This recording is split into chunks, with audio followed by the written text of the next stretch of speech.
All right. I just want to go into this article. When looking at this headline, it reminds me of Proverbs chapter 22, verse 6, Deuteronomy chapter 6 and 7. Training up a child the way he should go, that's very important. But it just shows you also what time we're in. Just look at the headline alone, man.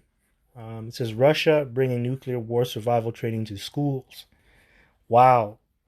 Wow, in the year 2024. And Russia, they've been known for training their kids basic military training in their school. That's a part of their curriculum. I think it's the national curriculum. They teach them basic military training, like so things like throwing hand grenades, assembling and disassembling, and and using a Kalashnikov assault rifle, which is an AK-47. Like they know those things. Like that's a part of their curriculum. Like kids are learning how to do that over there.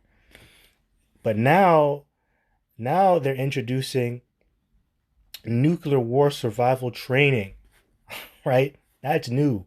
That's serious. So this shows you what time we're in. We're in the time of war, all right? We're in the time of war. We are not in the time of peace. Because if we were in the time of peace, they wouldn't be doing this. They wouldn't be adding this to the curriculum. Now, I just want to give all praises, glory, and honor due unto Yahweh Bahashem Yahushai, Bahashem Rakah HaKodash, and double honors to the apostles and elders of Great Millstone that rule well and that do teach well, and that have taught me this truth. To you I say Shalom, and Shalom to the hopeful elect, Kwam Yash Allah, and Abad Babal. And I found this article on Newsweek.com, and obviously, as always, I'll post a link in the description during post-production for anybody that wants to check this article out for themselves. And feel free to do so. So yeah, Russia bringing nuclear war survival training to schools. They're not teaching your kids over here how to prepare for a nuclear war. They're not training them that. You know what they're training them? They're training them how to be a sodomite. They're training them how to be a tranny. They're training them how to push the LGBTQ agenda that's over here. And they're teaching them how to be so-called woke, whatever the hell that means. Ain't teaching them shit over here. Now, there's some things that they do teach in school. I won't say school is a bad thing, right? It's not a bad thing if you know what you're gonna specialize in. But for the most part, they're not teaching you military tactics. They're not teaching you how to survive. They're not teaching you how to war. And that's why America is circling down the drain. There's no discipline, man. No discipline. No discipline. Especially among the millennial and Generation Z generations. Like, those generations are terrible. And Generation Z is the worst. Generation Z is the worst. That's the social media generation. Right? That is the social media generation, man. So anyways, I just want to read the article a bit. So it says here, Russian high school students will be trained how to protect themselves in a possible nuclear war as a part of the national curriculum, a local publication has reported. Students will learn about the combat properties and damaging effects of weapons of mass destruction, as well as methods of protection against them. It will be a part of a subject being rolled out in high schools in Russia called Fundamentals of Security and Defense of the Motherland. Newspaper Kommersant reported on Tuesday, citing a document from the Ministry of Education. So yeah, train up a child. And that reminds me of Proverbs 22 and 6. But in the context of that precept, is really talking about training up your child in the law, statutes, and commandments so they can serve Yahweh Bashim Yahushai. But, the Lord is a man of war. And when you get into the law, statutes, and commandments, that's really war. Right? It's really training you to build up a warrior mindset, right? And then it's really the spiritual part and the psychological part. That's where the scriptures, the law, statutes, and commandments, is training you on how to be a warrior, and then the physical part comes afterwards. Like picking up shield and buckler, swords, bows and arrows, and stuff like that. But you got to train up your child in the scriptures so they can be a warrior. Now, I want to get that precept. Let's get Proverbs, what is it, 22 and 6? Yeah, Proverbs 22 and 6. And it says here, train up a child in the way he should go, and when he is old, he will not depart from it. Yeah, man, and get them while they're young. Get them while they're young. You can't train your kids when they're 18 years old, when they're set in their ways, when they developed all these bad habits over the years. That ain't gonna do shit. You gotta train them while they're young, when they come out the womb, man. Or when they're at age to reason, to think, when they can speak, when they can do things. That's when you train them, right? You gotta train up your child during that age of vanity. And really you're doing that to keep them from their sins and the snares of those sins during that learning age. And you're really preparing them for what they are designed to do, or really what they are designed for. And as Israelites, what are we designed for? We are designed to serve Yahweh Ba'ashem Yahushai. And a lot of our people, they don't know that. They don't know what they're made to do. They don't know their purpose. They don't understand what they're supposed to be doing in life. Instead, they're chasing all these different things because there's so much distractions out here. So much. It's so easy to lose your way in Babylon, aka America. It is so easy. There's so much things that can grab your attention.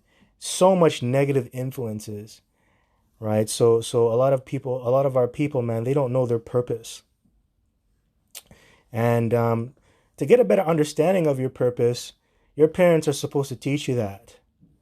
And, because our parents, they weren't taught properly, so now they're not going to teach us properly. But you know what? We're in the time where we have to break the cycle. Salakia.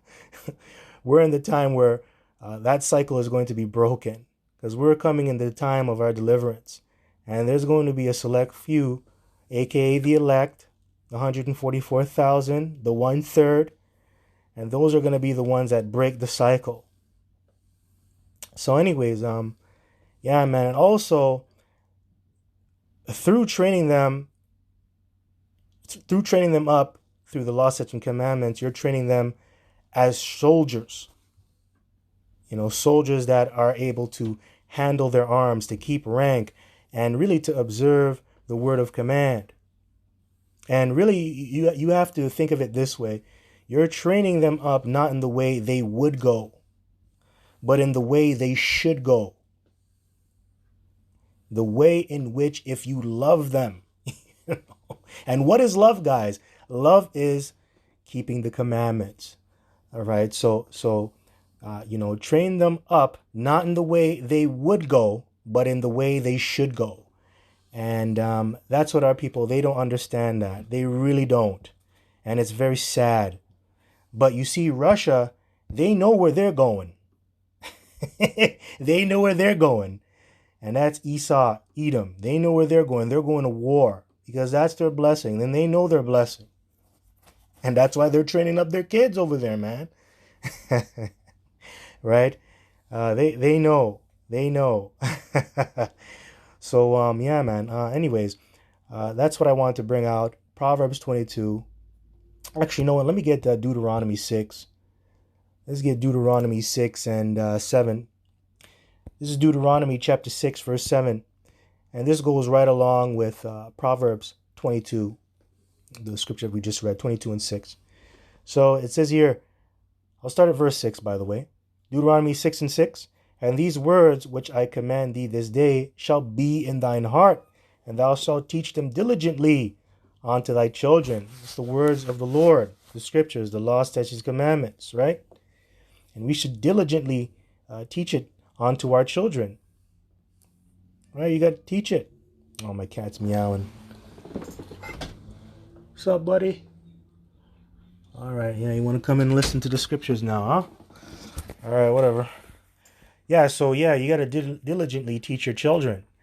And it says here, and thou shalt teach them diligently unto thy children, and shall talk of them when thou sittest in thine house. That's right. So you're supposed to do it in your home. You're supposed to sit down and talk with your kids, build a relationship with them.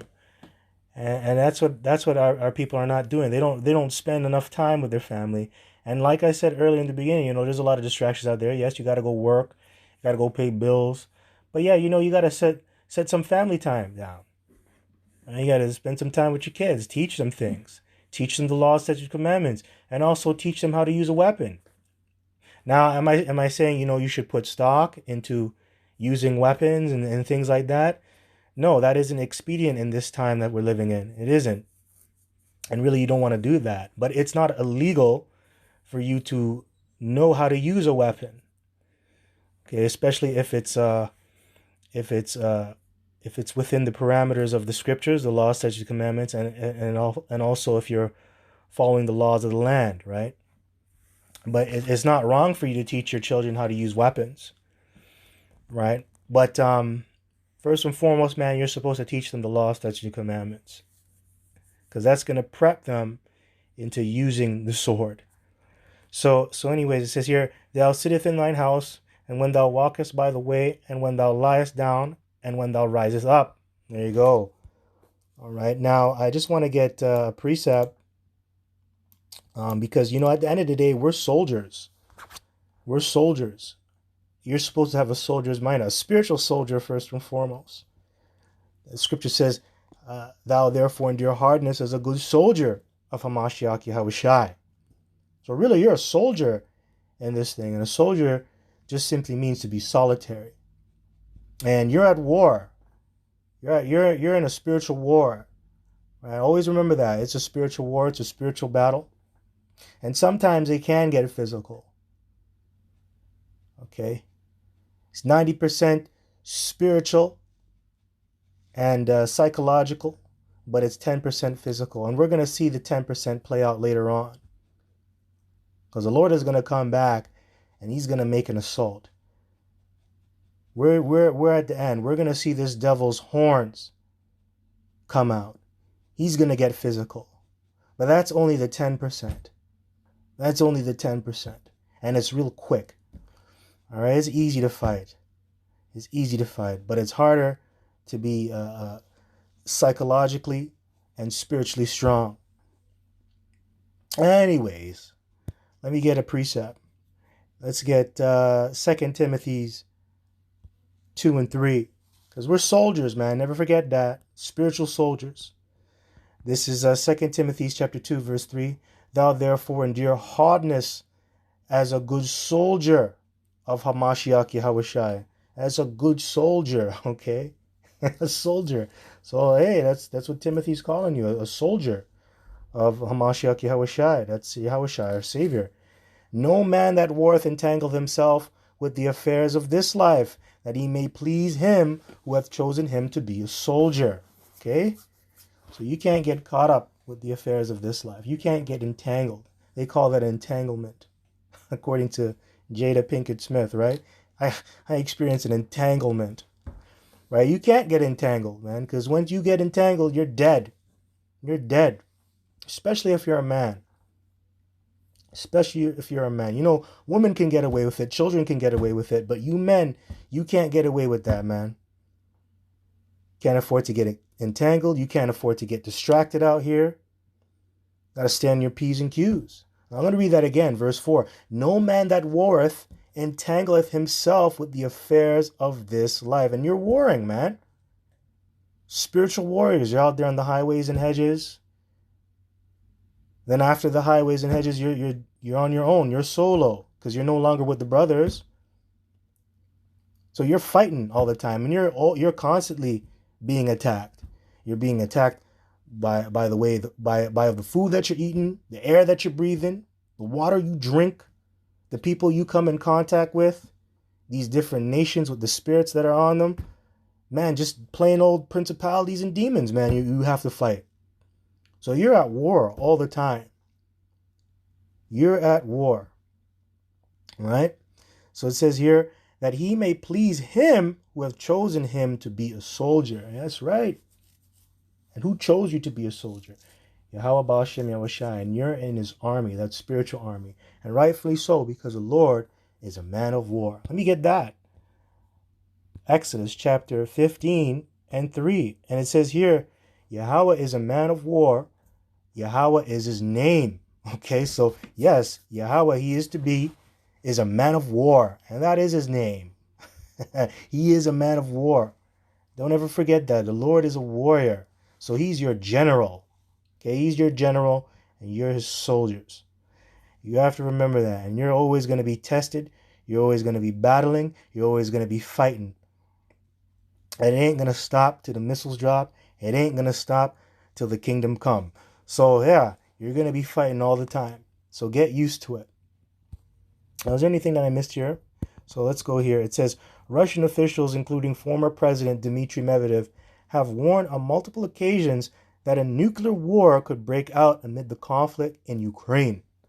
Russian president, and that's true, man. Dmitry Medvedev, he has said a lot of things. I believe it was 2 years ago. Yeah, 2 years ago. 2 years ago. I think it was in 2022 or 2023, because I made videos about Dmitry Medvedev's predictions on what's going to happen in the future. And a lot of the things he said is happening right now. This man, he said that, the United States can go through a civil war. It's going to be divided. He made a statement along those lines, or one of those predictions along those lines. He predicted that. And guess what's happening now? In the state of Texas, they're thinking about going to war, man. So a civil war could happen. He predicted a lot of things that were on point. And rightfully so, because this guy's an insider, right? Anyways, it says Russian President Vladimir Putin said in September 2022 that Moscow was prepared to use nuclear weapons to defend its territorial integrity. And the topic is regularly discussed on Russian state television. Newsweek has contacted Russia's foreign ministry for comment by email. Yeah, so it says here, Russia's president, okay, I don't need to read that. Yeah, hold on, I'll read it. It says, Russia's President Vladimir Putin in Tula on February 2nd, 2024. Russian high school students will be trained how to protect themselves in a possible nuclear war as a part of the national curriculum of local publication. So it says Putin signed a law in August 2023 introducing the mandatory security and defense course in schools as part of an overhaul of the national curriculum. Other elements of the subject include basic military training, how to use a Kalashnikov assault rifle, and hand grenades. Get to learn how to throw grenades, man. Right? Throwing grenades. Not training your kids how to put on a dress. Not training your sons how to put a dildo up their ass. Because that's what they're training you, man. And yes, I'm going to be vulgar. I'm going to say it just like that because that's exactly what they're doing out here in these schools. So these Russians over there in the East, they're getting ready for war. And what are you people over here in the West doing? Doing jack shit. Doing jack shit. So you people over here in the West who are in the world, man, you better start doing your push-ups. You better start going to the gun range. Now, if you're spiritual and you're in the truth, you don't need to do any of those things. You don't need to do any of those things. Because Isaiah 33:6 comes into play. Knowledge and wisdom shall be the stability of thy times and the strength of thy salvation. You gotta stay in this truth. And once you do that, the Lord's gonna put a hedge over you. He's gonna have his angels fight for you. And things will fall in place. And yes, there's gonna be a lot of turbulence along the way. And then that's gonna try your faith and you're gonna be tested. But for the most part, the Lord's gonna be with you if you're with him. Right? So how to administer first aid in combat and lessons on self-defense. Yeah, a lot of you people over here don't even know how to put on a Band-Aid properly, man. don't even know how to put on a Band-Aid. Right? You scrape yourself, you cut yourself, you're bleeding all over the place. I've seen that happen. I've seen people, grown adults, man, full-grown adults, man, not know how to put on a Band-Aid. Stupid, man. But yeah, that's you know what? It says high school students will be taught the basics of constructive communication to learn how to identify dangerous phenomena in social interaction and learn how to counter extremist and terrorist activities. The course outline mentions that students will be developing intolerance towards manifestation of violence and social interaction, and the ability to counteract danger in the digital environment, Commercent reported. Wow. And a lot of these school shootings could be avoided if you taught your kids how to identify dangerous situations, man. Dangerous phenomena, social interactions. You see a guy come into your school with a gun. Don't just fucking stand there and go up to him and get shot. Fucking tackle him, you dumbass. Fight him. Man the fuck up. That's what I would do, right? So, that's what you're supposed to do. You're supposed to know how to fight. Anyways, I want to get a precept now. Let's go into 2 Samuel's. Because I believe, I think David also spoke of teaching the children of Judah to use the bow, I believe. So this is 2 Samuel 1 and 17. Excuse me. Where it is here. 2 Samuel chapter 1 and 17. So it says here, David's dirge for Saul and Jonathan. And David lamented with this lamentation over Saul and over Jonathan his son. Also he bade them teach the children of Judah use of the bow. Behold, it is written in the book of Jasher. So yeah, you should learn how to use the bow. You should learn how to use the sword. You should learn how to use weapons. And this is not talking about the harp or a musical instrument. This is talking about weapons of war. So it's a good thing. Hold on, let me just go back because we're a warrior people. Let's go into 1 Chronicles 12, and I'll start at 1, and the point will be made in verse 2. So this is 1 Chronicles 12 and 1. Now these are they that came to David to Ziklag, while he yet kept himself close because of Saul the son of Kish. And they were among the mighty men, helpers of the war. They were armed with bows, and could use both the right hand and the left in hurling stones and shooting arrows out of a bow, even of Saul's brethren of Benjamin. There you go. So they were mighty men. They were men of war. They knew how to use weapons of war, and that's good. You should learn how to use it. Right now, is it practical and is it expedient in the time that we're living in? As Israelites, right? No, not really. You can do that behind the scenes. You can do that on your own time, but don't do that in front of the camera like Sakari. Don't do that, because you're just gonna add more problems to your life, because you're already demonized, right? You're already considered to be a part of a hate group. So anyways, what else? I want to get some nuclear scriptures. Let's get Malachi. I think I might close off with that. Let's get Malachi chapter 4 and 1. And it says here, final admonition, the final warning. For behold, the day cometh that shall burn as an oven, and all the proud, yea, and all that do wickedly, shall be stubble. Then the day that cometh shall burn them up, saith Yahweh of armies, that it shall leave them neither root nor branch. But unto you that fear my name shall the Son of Righteousness arise with healing in his wings. And ye shall go forth and grow up as cows of the stall. And ye shall tread down the wicked, for they shall be ashes under the soles of your feet. In the day that I shall do this, saith Yahweh of hosts, of armies. So yeah, going back to the first verse, burning as an oven, it's not talking about the oven that you have in your home, that convectional oven that goes up to 500 degrees. That's not what it's talking about. It's talking about a nuclear oven. And there's going to be a time and a day where that's going to happen. And it's going to come through nuclear destruction. And it's going to burn up all the proud. Pride goeth before destruction, and the haughty look before a fall. And right now, people are proud. Pride is at an all-time high. And Like I just quoted, pride goeth before destruction and a haughty look before a fall. It's coming real soon.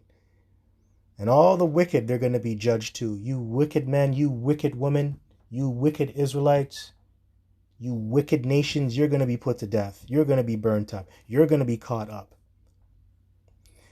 And it says, and the day that cometh shall burn them up, saith Yahweh of armies, that it shall leave them neither root nor branch. It's right. Everything is going to be burnt to a crisp, including your posterity, including your children, including the name that you've made for yourselves, including all your monuments, everything. Everything's going to be burnt up. Let me get Revelation 6, going into nuclear destruction. This is Revelation chapter 6, verse 12. Salak. And I beheld when he had opened the sixth seal, and lo, there was a great earthquake, and the sun became black as sackcloth of hair, and the moon became as blood, and the stars of heaven fell onto the earth, even as a fig tree casteth her untimely figs, when she is shaken of a mighty wind. And that's right, the stars of heaven, that's going into nuclear destruction as well, because that's going to bring forth a destroying wind when you go into Revelation, the 7th chapter. Talks about the destroying wind. And the heaven departed as a scroll when it is rolled together. And you know that scroll being departed, the heaven departed as a scroll, you know what that means? That's talking about a mushroom cloud. Just Google mushroom cloud. Atomic mushroom cloud. That's what it's going into. So this is going into destruction. When it is rolled together, and every mountain island were moved out of their places. That's right. So all these islands, the Fiji Islands, you got the Caribbean islands, Cayman Islands, Trinidad especially, Jamaica, that wicked ass place. All them little islands, man, where you Benjamites dwell and you live the heathens, man, it's going to be wiped out and moved. Some of them are going to be wiped out, and some of them are going to be moved out of place. And that's how destructive these nuclear bombs are going to be. Verse 15, and the kings of the earth, and the great men, and the rich men, and the chief captains, and the mighty men, and every bondman, and every free man, hid themselves in the dens and in the rocks of the mountains. That's right, they went into their bunkers. Hey man, the elites, they're training their kids, and they're training themselves how to prepare for nuclear destruction, for nuclear war. They know how to shoot weapons, they know how to hunt, they know how to survive. Hell, they even made bunkers for themselves. Yeah. So they're preparing. Well, they're already prepared. Verse 16, and said to the mountains and rocks, fall on us, and hide us from the face of him that sitteth on the throne, and from the wrath of the land. They're talking about Yahweh Shai. And that also connects with Revelation chapter 19. Also Isaiah 47 and 3. The Lord will not meet you as a man. Verse 17, for the great day of his wrath is come, and who shall be able to stand? And no one's going to be able to stand tall in that day. The only individual that is going to be able to stand tall is Yahweh Shai. All right? Because he's going to get the victory right along with the elect too. You're going to get the victory because you're with Yahweh Shai. So yes, Yahweh Shai and the elect, they're going to stand. Everybody else, you're going to fall. Yahweh Shai rises, you fall. That's how it is. That's how it is. Yeah, so nuclear destruction. So anyways, I hope this was edifying. Till next time, just want to give all praises, glory, and honor due unto Yahweh, Bahashem, Yahweh Shai, Bahashem, Rakah HaKodesh, and the belongings to the apostles and elders of Great Millstone that rule well and that do teach well, that have taught me this truth. To you I say Shalom, and Shalom to the hopeful elect, Kwam Yashala, and Abad Babal. Shalom.